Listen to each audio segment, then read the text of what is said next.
Israel. And this is a webinar together with our colleagues from JReady of the Jewish Agency. My colleague Yael is here. Yael, you're welcome to introduce yourself. Good evening, everyone. My name is Yael, and I'm the Director of Emergency Response Division of the Jewish Agency. We are very pleased to have you here on board with us tonight, and thank you, Maggie, for joining us. Enjoy. Thank you, Yael. Just before we start, we just want to mention this webinar is being recorded. You may choose whether to join this webinar with your full name or a nickname, and whether or not to turn on the sound and the video on your device.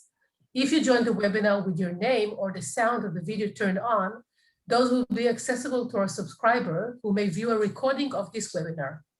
We will process your personal data in accordance with our privacy policy, which can be found at the JReady website. So that was formality. And now I'm very honored to introduce Maggie Feinstein, which will lead us through this webinar tonight. Maggie is a master level professional counselor who has distinguished herself in the field of integrated mental health. She is from Pittsburgh, and she is the head of the 1027 Healing Partnership Center. And Maggie, you're welcome, and take it from here. Wonderful.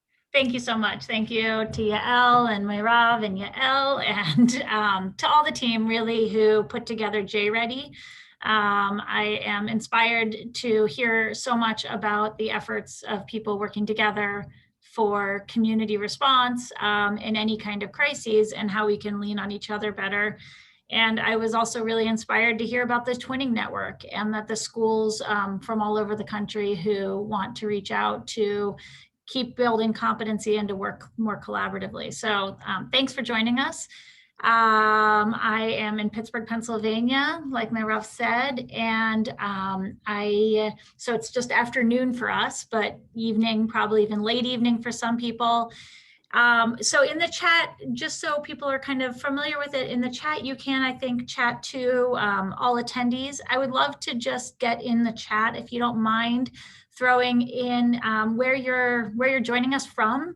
And if you're part of a school or an agency or an organization, if you're willing to share that as well.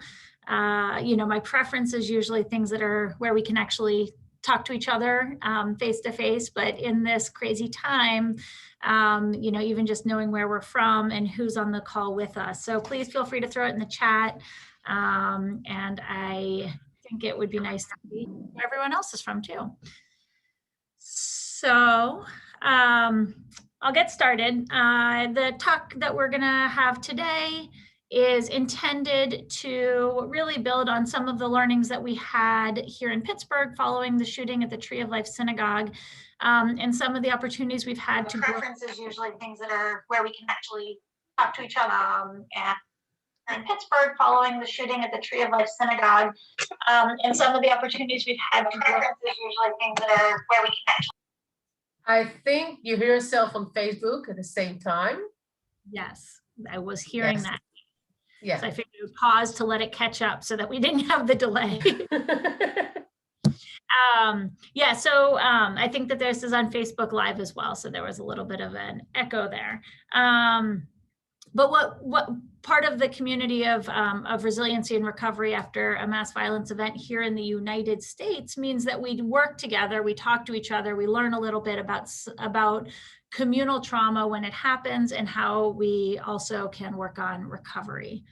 So I'm seeing some people from Israel, some people from California. So welcome to all of you. I'm going to share my screen with a presentation, but I generally, like I said, I prefer to hear from people, and I know that in this format, I won't hear your voices, but I would love to hear in the chat anything as it comes up. If you have questions, if you have thoughts, if you have considerations, please feel free to share them. And the intention of today is that we wanted to talk a little bit about a common understanding of trauma-informed. What I've learned, especially as we look at school environments, is that it's a term that's been thrown out there at different schools, different levels, and it doesn't always have universal understanding. So I usually like to start with when I use that term, what am I meaning? And then what do we do to sort of have shared understanding around that? And then an awareness of what we all do to contribute to a more trauma-informed school environment. And this can be true in all workplaces, but schools I found to be a little bit unique. So we'll talk a little bit about that. And then, when we talk about how to build that trauma-informed environment, a lot of the time we're thinking of that as me as teacher and me being aware of the students, but we're going to really think about how do you do it from the self out? How do we focus on the ourselves, how we contribute to the ecosystem in which we work, and then how do we help build the environment that we want to work in through really understanding self-care and boundary setting. So that's the intention. To tell you a little bit more about who I am and what I do. Like Mayrav had said earlier, I am the director at the 1027 Healing Partnership, and we are the Resiliency Center that was started in Pittsburgh, Pennsylvania, in response to the shooting at the Tree of Life Synagogue on October 27th, 2018. We serve the community who seek comfort and community in the wake of this communal trauma. And, so we often think of the work that we do as making sure that we're always aware of and thinking of the people most directly impacted. And then also recognizing that there's many people who have been impacted in many different ways. So we seek to offer programming and support in different ways to the different levels of people who have felt the experience. We help through counseling, through individual services. We also help as a gathering place. We really strongly believe that when people learn new language of how to talk about pain, how to talk about trauma, which is why we're here today, really, when we learn that new language and we speak to each other in that way, that there's so much healing that can happen. We commemorate, we remember the 11 lives that were taken. We remember the impact on the 3 congregations who were worshiping. And we share best practices on community resiliency. Like I had mentioned, there's a network here in the United States. Unfortunately, I wish we didn't have to exist, but a network of people who respond to the different kinds of mass violence incidents. And so we work together. We talk a lot about how can we do this better? How can we provide community healing and community resilience? So just to sort of start out, like I promised that I will make sure that we start on what's a common understanding of trauma informed. And I'm sorry if it's repetitive for anybody who already knows it. And I invite you again in the chat, if you want to elaborate. This is not entire, it's not the whole picture, it's part of the picture. But as I sort of think of it, a trauma-informed organization is one that recognizes and responds to the impacts of trauma. Fairly basic, recognizes and responds being the key words, but really trauma, right, is a key word. And so, I would ask you to sort of think for a second, what's trauma? How do you define trauma? This is something Yael probably could give us a good definition of how she does, especially in emergency management. But I will tell you from the communal healing piece that the way that we really look at trauma is we acknowledge and allow everyone to define it for themselves. And so if there's a terrible car accident, it may or may not have been traumatic for the people involved. It may or may not have been traumatic for the people who witnessed it. The only way I know is to be able to talk to them. And part of it is how did they integrate the experience? Where did it live with them? So the first piece of trauma informed is understanding that trauma is defined by the individuals who experience it, not by the people on the outside who are watching that individual, and respecting that people will define it differently for themselves. And then an organization, when they're trauma informed, is open to hearing that and recognizing and responding in appropriate ways. So secondary trauma, which we'll talk a lot about with schools. So the way that we define secondary trauma is the emotional duress or distress that results when an individual hears about the firsthand trauma experience of another.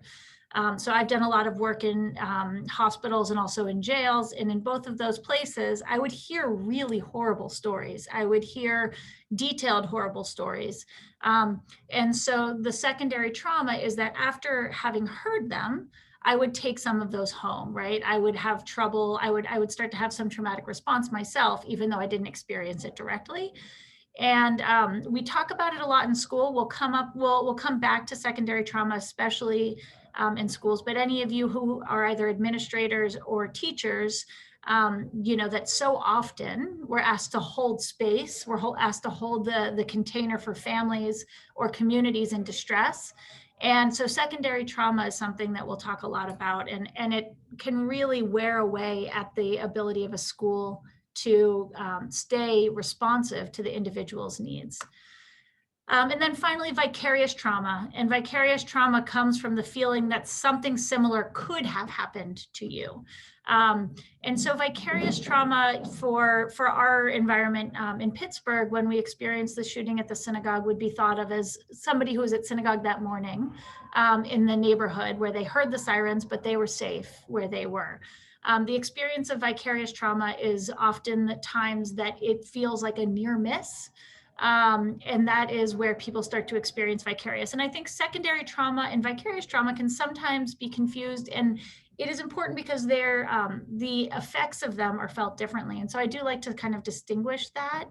And I will invite, again, this is really the way that I see it, and it's not universal. So if people understand those sort of three terms, primary trauma, secondary trauma, and vicarious trauma differently, you know, I invite you to throw that into the chat because we can bring that up in discussion as we go through.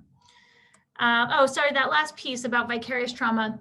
One of my learnings about especially communal healing is that vicarious trauma is understood by not just the physical proximity, like I described in that scenario where you were in synagogue that morning, just not that synagogue, but also emotional proximity.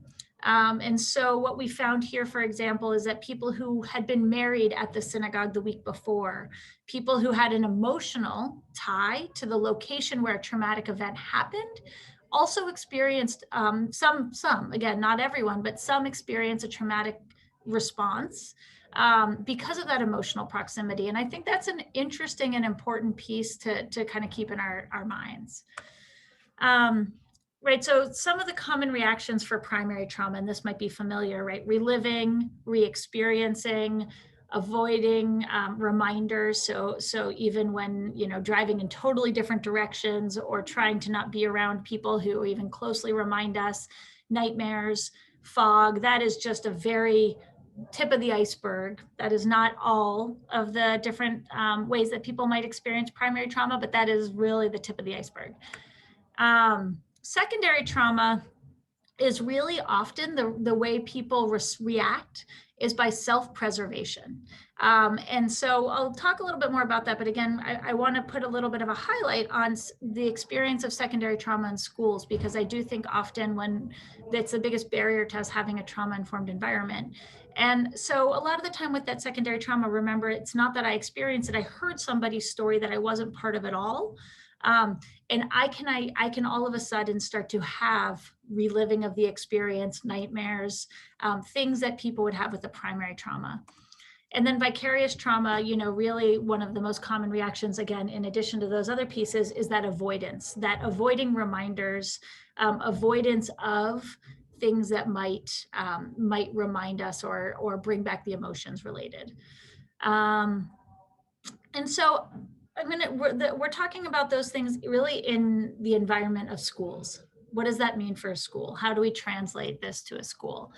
So this is, I know, a very busy graph. It might be hard for some people to see, but one of the things that I liked about the way they sort of lay it out is that they have this bottom axis about things that are trauma inducing and things that are trauma reducing.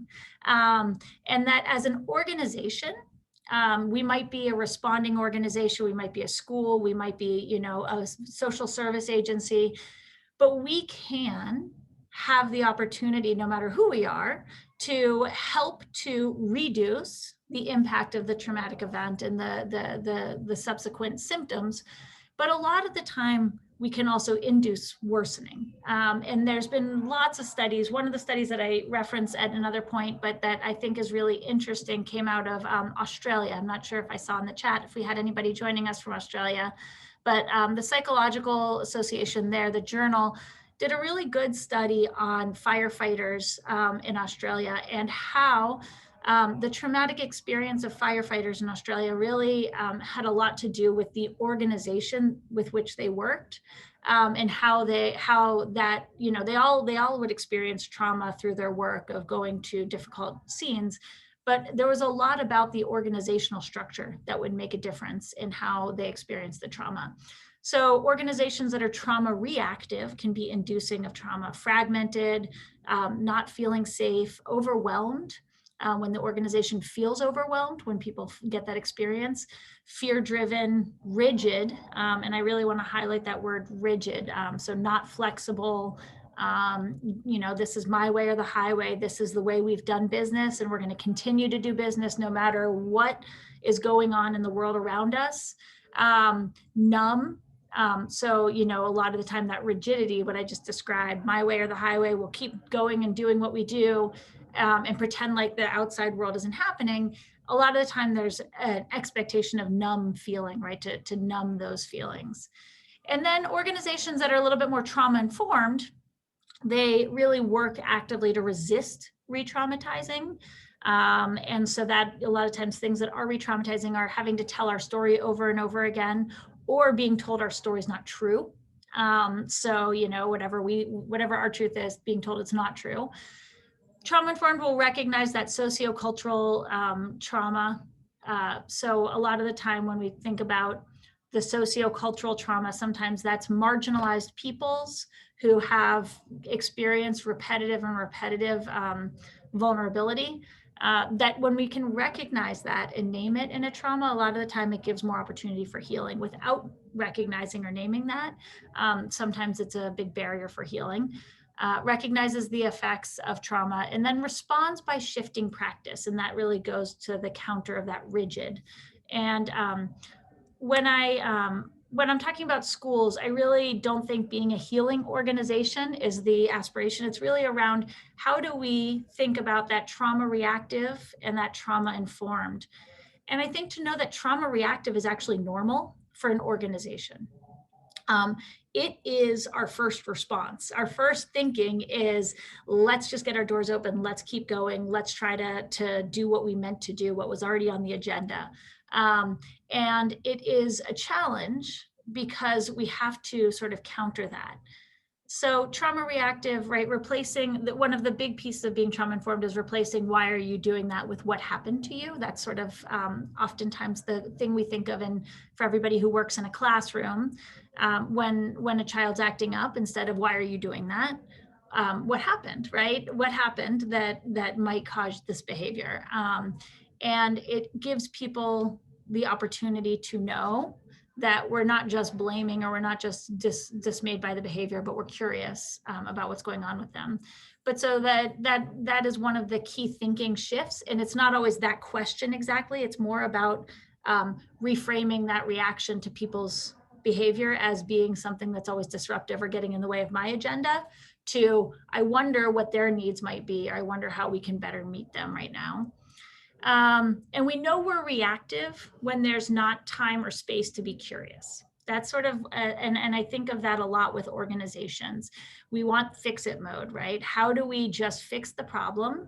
And then we will move forward and we'll stick with our agenda. We'll keep doing business. We'll make sure we stay on our curriculum and that we have our testing next week and we'll do our testing. It doesn't give much space for people to exist in a different way.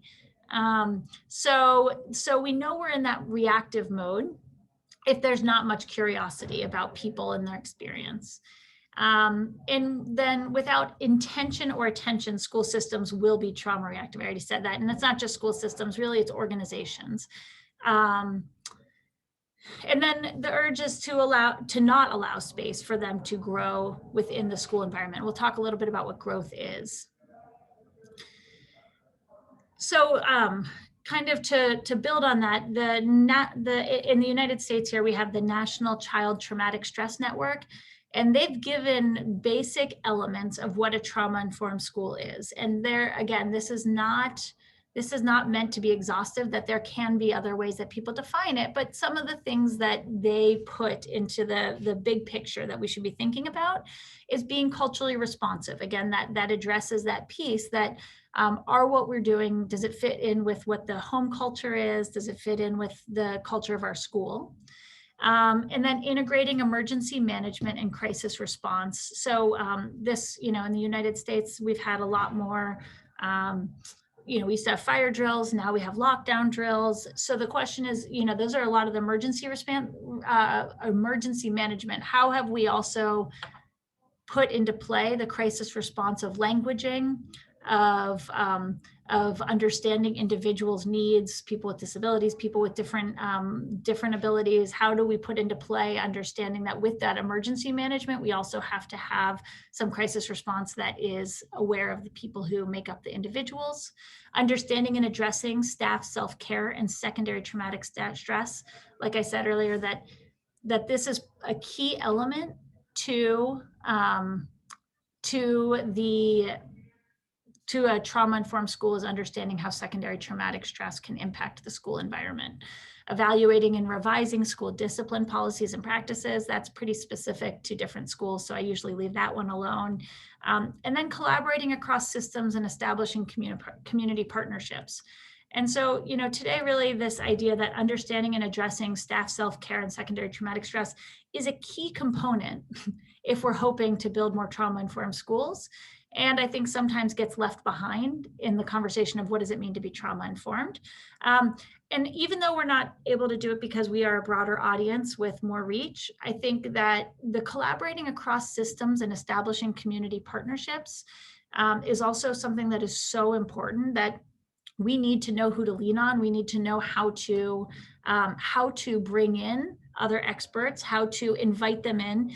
And a lot of the time what we find in schools is people get protective, right? This is our culture, it's our group norms. And a lot of the time it's hard to actually invite in those partnerships. And so, one of the things about being reactive versus trauma-informed is to say to yourself, is there a way that I can trust or invite in a community partner who maybe knows a little bit more about this than I do? And that is a really important element to that trauma-informed schools component. So I'm going to ask, and if people can put into the chat, what are some of the barriers? Why is it hard for a school or an organization, whichever you sort of are part of, why is it hard to do those things of that culturally responsive and curious? Why is it hard for them?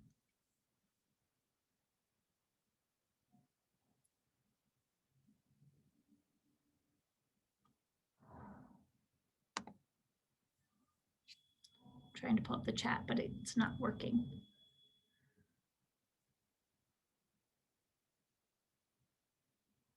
So I can't see if there's any in there. Yael or Rob, if you don't mind. So Susan shared denial. It won't happen here. What'd you say? Susan shared with us the concept of denial. It won't happen here. Yep. Yeah, and denial is really powerful. We actually just had a study, I think it was here in the United States, there's been a study about COVID, and that denial has allowed a lot of bliss. There's some good data around why denial is a preferred way to be. It is not resilient. So the challenge is that denial works really well for mental well-being as long as you're not faced with the inevitability of whatever the tragedy might be. So yeah, denial. I don't know if there are any other ones in there. Some of the things that come to me, right, is that school environments are comprised of many individuals, and those individuals frequently try to not disrupt the balance. A lot of the time, schools are made up of individuals who are helpers, who are nurturers, who are trying to keep whatever the culture, the school norms, to try to keep them moving forward. And the expression we use in hospitals a lot of the time, I think is true in schools, but you're building the airplane as it flies. That schools, very frequently, if it's summer and parents think they're shut down, it's actually the time where, the teachers are allowed to take their only vacations, or it's a time where they're planning for the future year.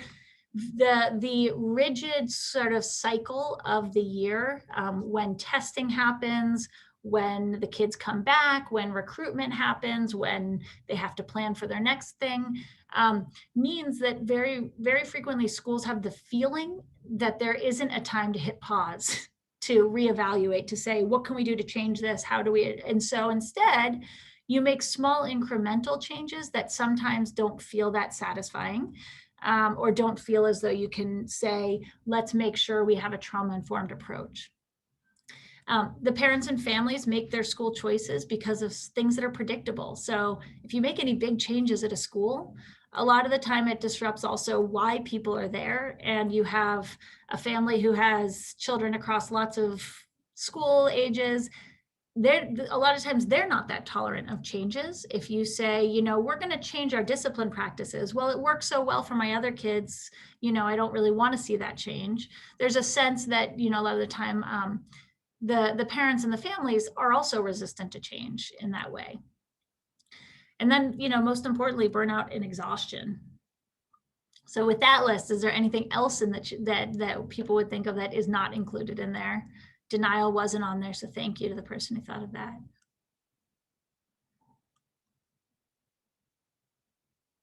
No, okay.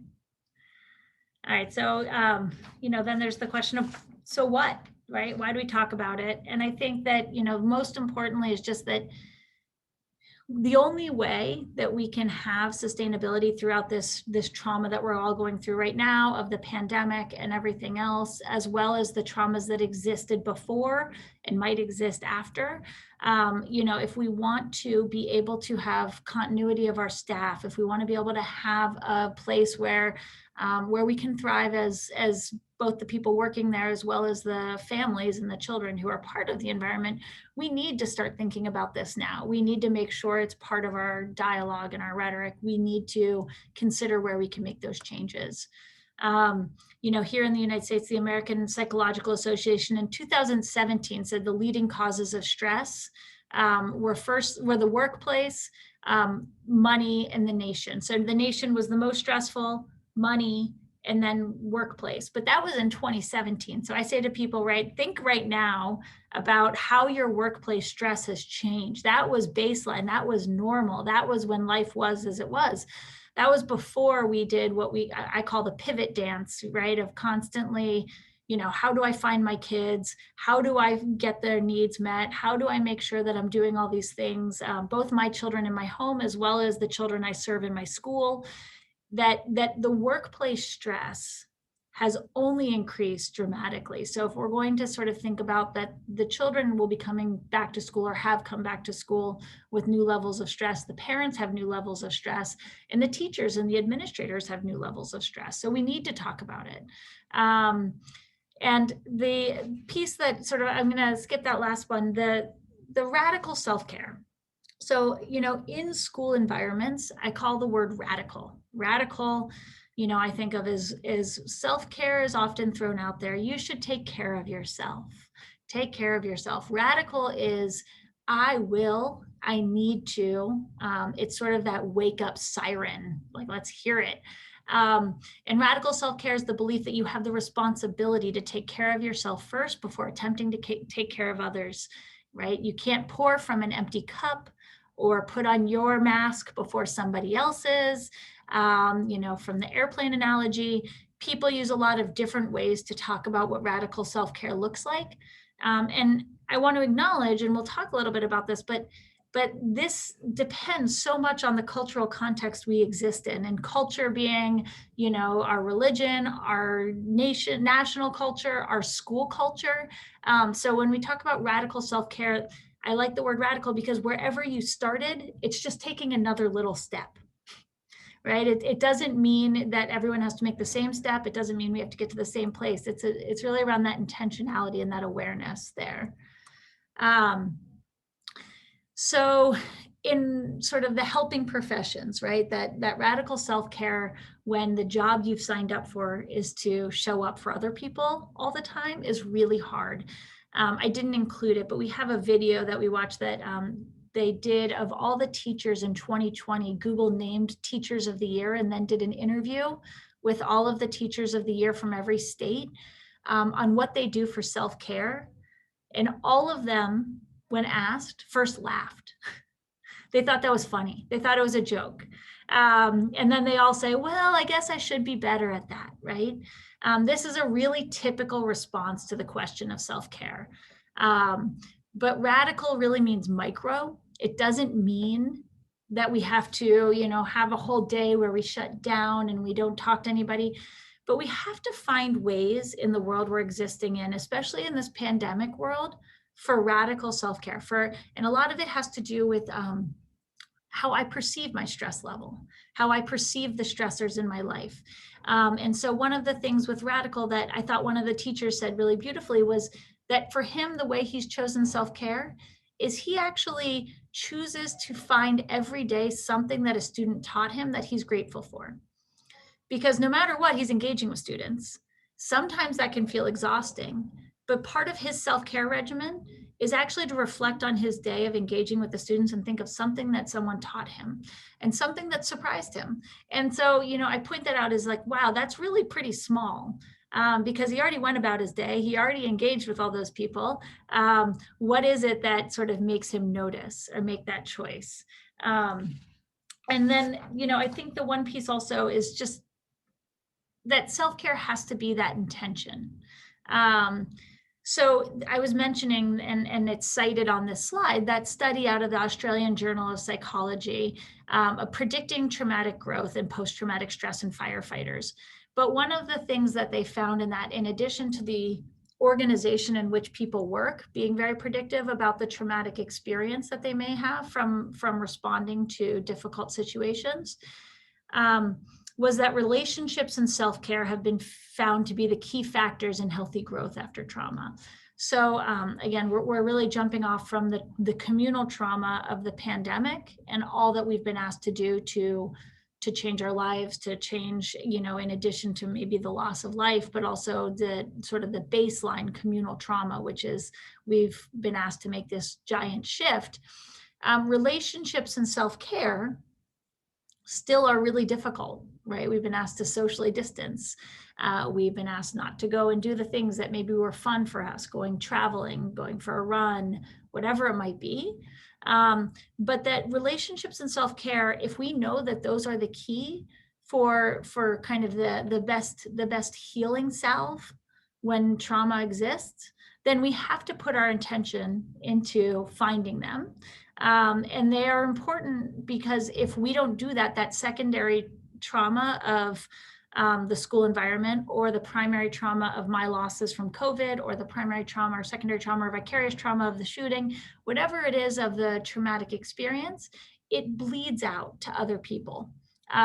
We have a school environment then where it is really difficult for me to be curious, because that traumatic experience that I had, or the secondary trauma, the nightmares I was having, the fact that every night I can't stop thinking about this student who has a really difficult home life, if that happens, then I'm not going to be curious to be able to help create that trauma-informed environment in my school.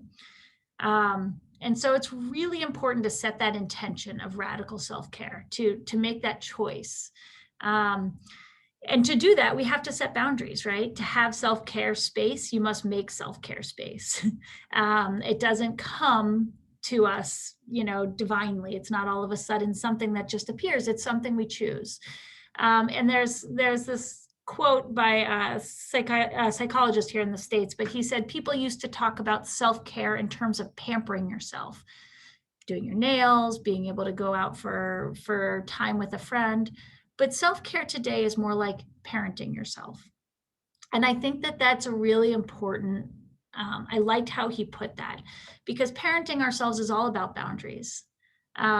So if we're going to say that self-care is going to probably be one of the most important pieces to mitigating the traumatic stress of this time, and to making sure that if we are re-entering our workplace or we're already there, that we can try to create as trauma-informed environment as possible, then we have to set some boundaries for ourselves. And that's what parenting ourselves often looks like. So I say all that, and I acknowledged at the beginning boundaries is a huge term in the United States. I'm not sure if people in the chat can say whether or not boundaries are as big for them as it is for us here, but wow, we talk about boundaries a lot.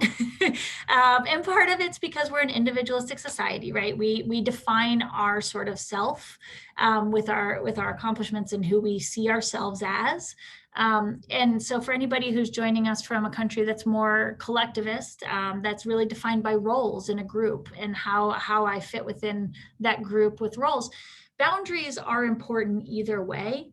They're very different. They look different, they sound different, but either way they're important, whether or not you in your cultural context think of boundaries as, you know, really actually literally being able to push people away and create a space around yourself, or whether it's a little bit more about how we accept the responsibilities other people want to put on us and how we choose to sort of practice self-care with some boundaries. But we have to know how to practice that. If we are going to be able to ask people to use that self-care, we have to know how to do that within the context with which we live.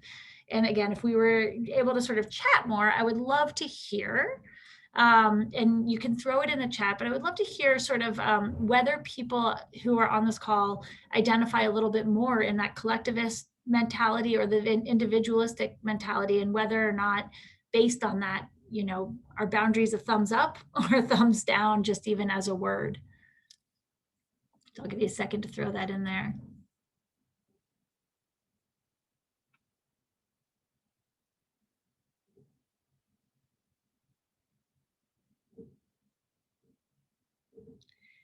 And I think at the same time to even sit with and notice what the word boundary does for you.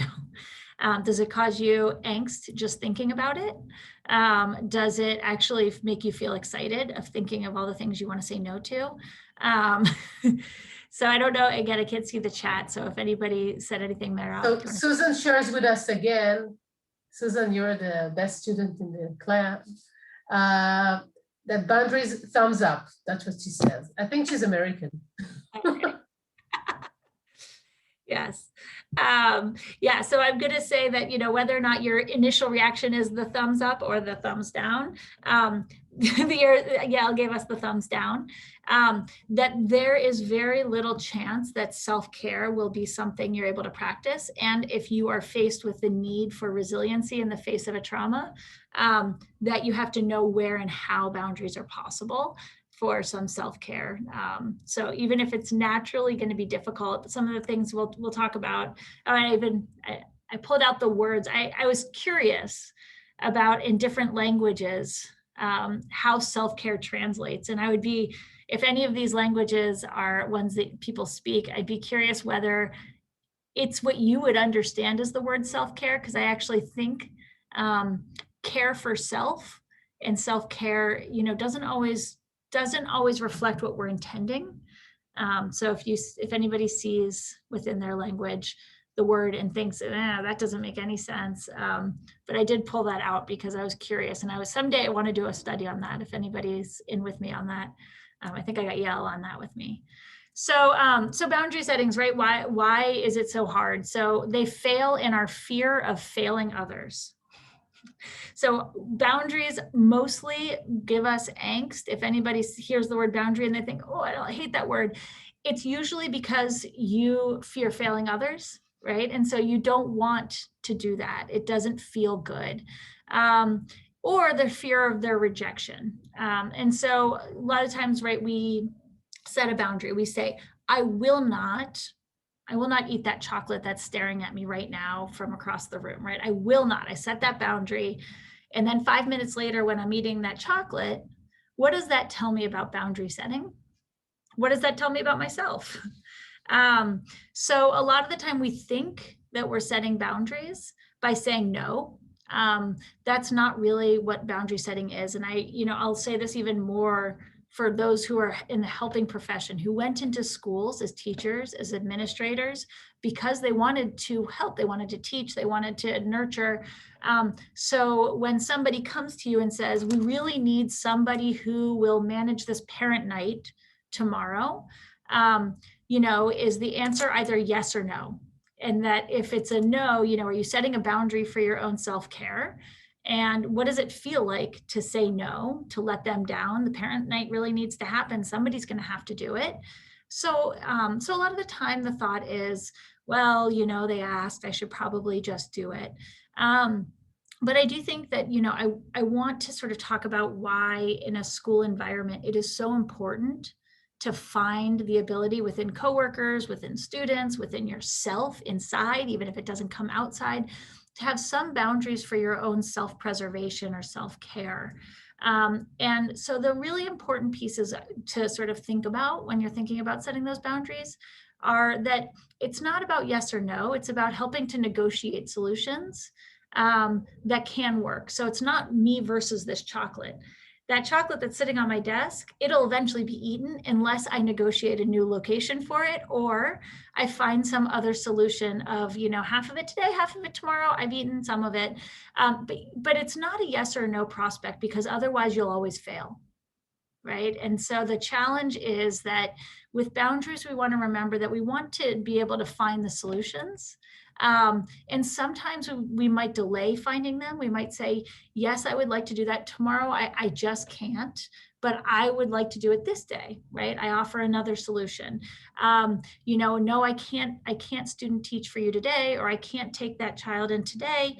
But what I can do is, take a different child, or I can find a different solution. And so the thing about that is that, especially if I use it with the example of a difficult student in a classroom, that remembering that if we can negotiate a solution, that difficult student in the classroom does need to learn, and there has to be some solution. So if I just said, no way, do not put them in my class, what has that done? It hasn't solved the problem at all. But if I instead can kind of negotiate solutions, I can set some boundary around, I know I can't be responsive to that student. I can't be their best teacher. I won't be curious. I won't be able to help to make that environment safe for them. But can I help negotiate a better solution if I set that boundary? And communicating clearly about a boundary, either again to yourself or the people around you, about why that comes from your need, not somebody's ask. And it's really an interesting thing when you try it. So, I use the example, and I'm not sure anybody else who's a parent if this translates well to everybody, but my daughter, when I say, can you do the dishes? And her first response is, I do the dishes every day. I do everything around here. I don't know why you're always asking everything of me. She's trying to set a boundary, but the way she communicated it makes me laugh in her face. The thought that she does everything around here and she's the only person who ever does the dishes. And that doesn't get her need met, which is that she really doesn't want to have to do the dishes. So, the thing about it is sometimes we communicate about what someone else is asking us. You always ask me to do this. You always do this. Instead of really making sure if you're ever setting boundary, it's really about what I can and can't do and what I do and don't need. And I want to help you find a solution if I have to say no, right? So if she just says, I'm not doing the dishes, what she's saying is you're doing the dishes. And that's not going to fly. But if she instead negotiated with her sister or came up with a better solution, then we could work on that boundary. But it's all in the communication. And then managing other people's expectations. I say that with boundary setting a lot of time to be able to say, I can't do that this week. I have a lot on my plate at home. I'm really sorry. I know it's important. But I anticipate by next week that, maybe my husband will be back home or that my kid won't be sick anymore. So when we can manage that expectation, we can set a boundary. I did a little bit for self-care, and I didn't just have to leave somebody else out to dry. And then being consistent on your response. And this is a big thing, especially in the collectivist societies, right? So one of the things that is really hard is that people won't like it when you set a boundary a lot of the time, right? Like you might say, you know what, I actually can't do that, or I'm not going to do that tonight. And then someone's going to say, come on, or you owe it to me, or, they'll try whatever they try. But if you can be consistent by communicating clearly what your need is, negotiating solutions, and being consistent with holding that boundary, what happens is that people can then trust that that's what you mean and that you're doing it right for your own self-care. And so I kind of dive a little bit deeper into this question of boundary setting, because it is very frequently the most important piece to carving out some level of self-care.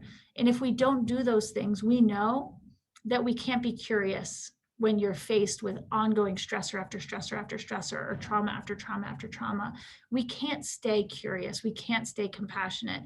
And so if we don't know how to do these things in the way that makes sense in our environment, then it's going to be really difficult. And so that's where that communication piece really plays into what we're talking about today, that we can't always change what's going on. We can't always change, the difficult situations, but what we can do is work on our response through these different tools, and really keeping our intentionality. And why do we bother doing that? We bother doing it because we really hope and believe that actually traumatic situations are times for growth, right? And a traumatic growth occurs when a person experiences a trauma or crisis and uses the experience as a springboard to better them. And then positive outcomes include seeing new opportunities in life and increased appreciation for our own strength, improved relationships, deeper spirituality, or a greater appreciation for life.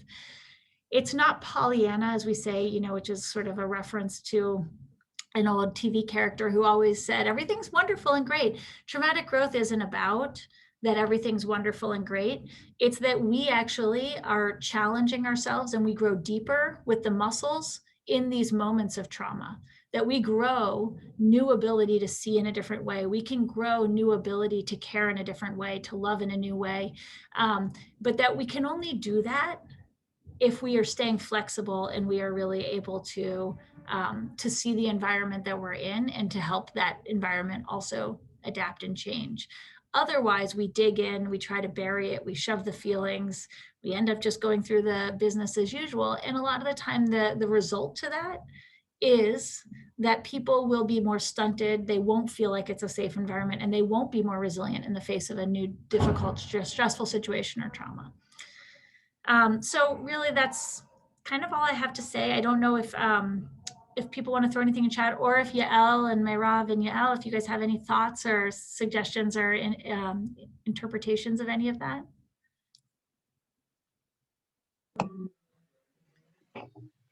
Maggie, I think that one aspect can be who is helping us to keep the boundaries inside the schools, as you said, to work on the staff resilience and what kinds of areas or groups or possibilities there is to work on these boundaries, and if there is a specific recommendations that you know about or you can recommend regarding it. Yeah, great question. And I think a lot of the time we wait for sort of the administration level at school and hospitals, again, because I think there's actually a lot of similarities.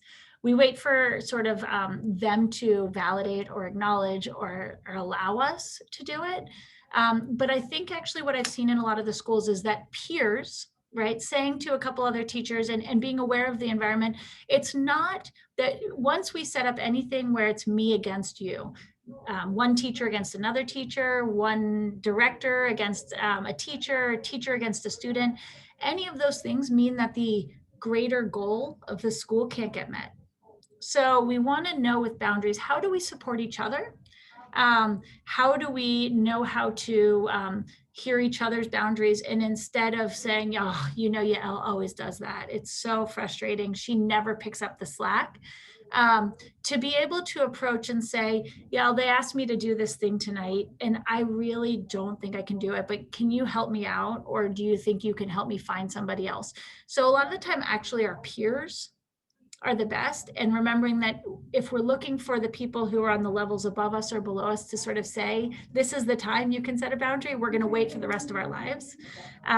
So in a school environment, I think that, there's something really powerful to a teacher. There's been, what I've seen is some groups of teachers who committed to each other that self-care matters.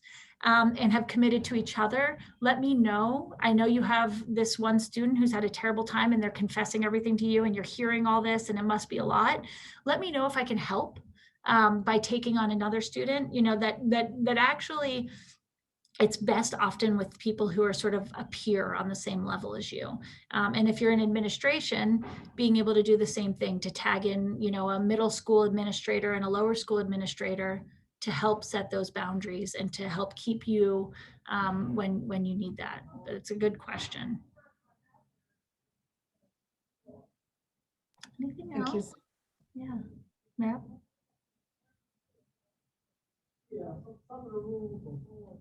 And I will stop my share so people can. So Maggie, when we first spoke, you came up with the concept of toxic communication among the educators. Can you refer to that in a few words?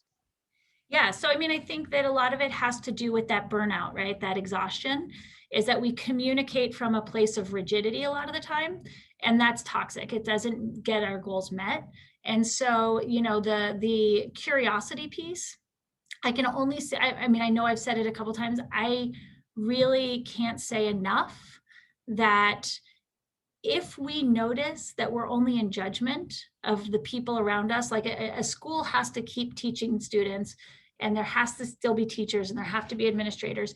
And if we're only in judgment of each other, then we cannot create an environment where people can grow, where there's traumatic growth that will happen.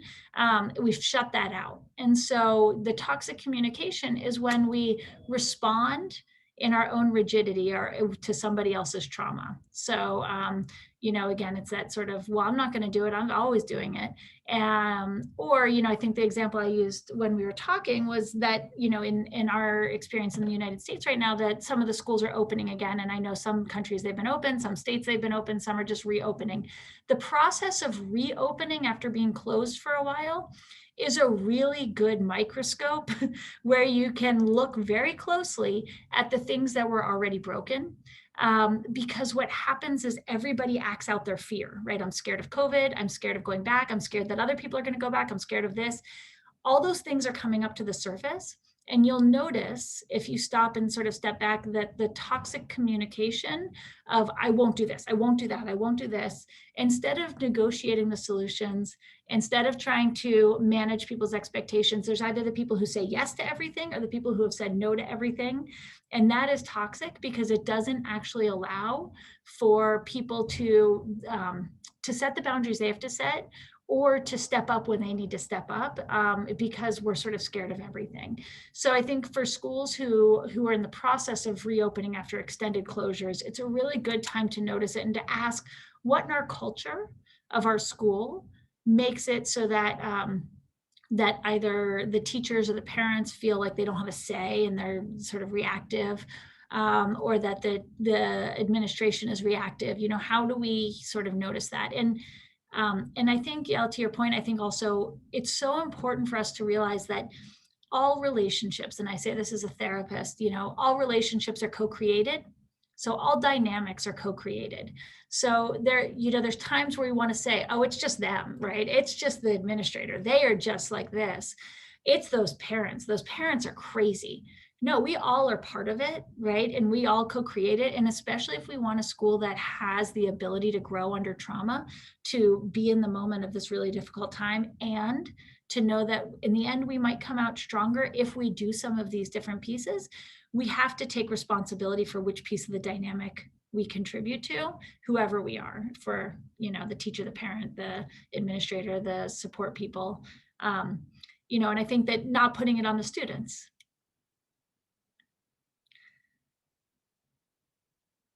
I think that the parent is something really important in these times of trauma, and how the school is handling the trauma. And speaking about communication, is there a specific recommendation or something that you can focus on regarding the parent-school relationship around building resilience? Yeah, and I'll say, you know, in the communal trauma side, we have a sort of an adage of the best way for communications, which is anticipate, predict, prepare. That those communications, and I'll, you know, what we've had, I'm sure everyone here can identify with. How do you let people know when there's a positive case, right? Do you share every positive case that ever existed? Do you just share your classroom? So the first communication that will go out about it, everyone will freak out, no matter whether it was too much or too little information. And so grounding ourselves that it's just scary and uncomfortable, but that if we can sort of as a school know that we did everything we could to anticipate, predict, prepare. So anticipate would be to say to the parents before kids walked in the school, we will be notifying you whenever there's a positive test.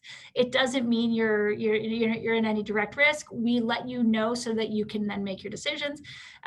Predicting what some of the responses might be. That might feel scary. Here's some of the different ways you'd respond.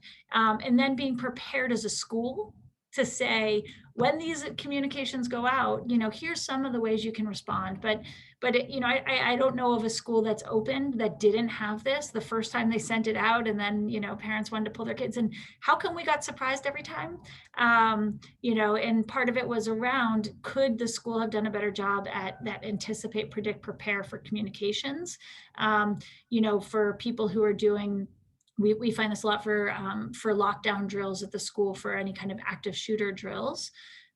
It's really important to anticipate, predict, prepare. You don't know whether or not in our school environment there's somebody who's had a firsthand experience, a secondhand experience, vicariously experienced a school shooting themselves.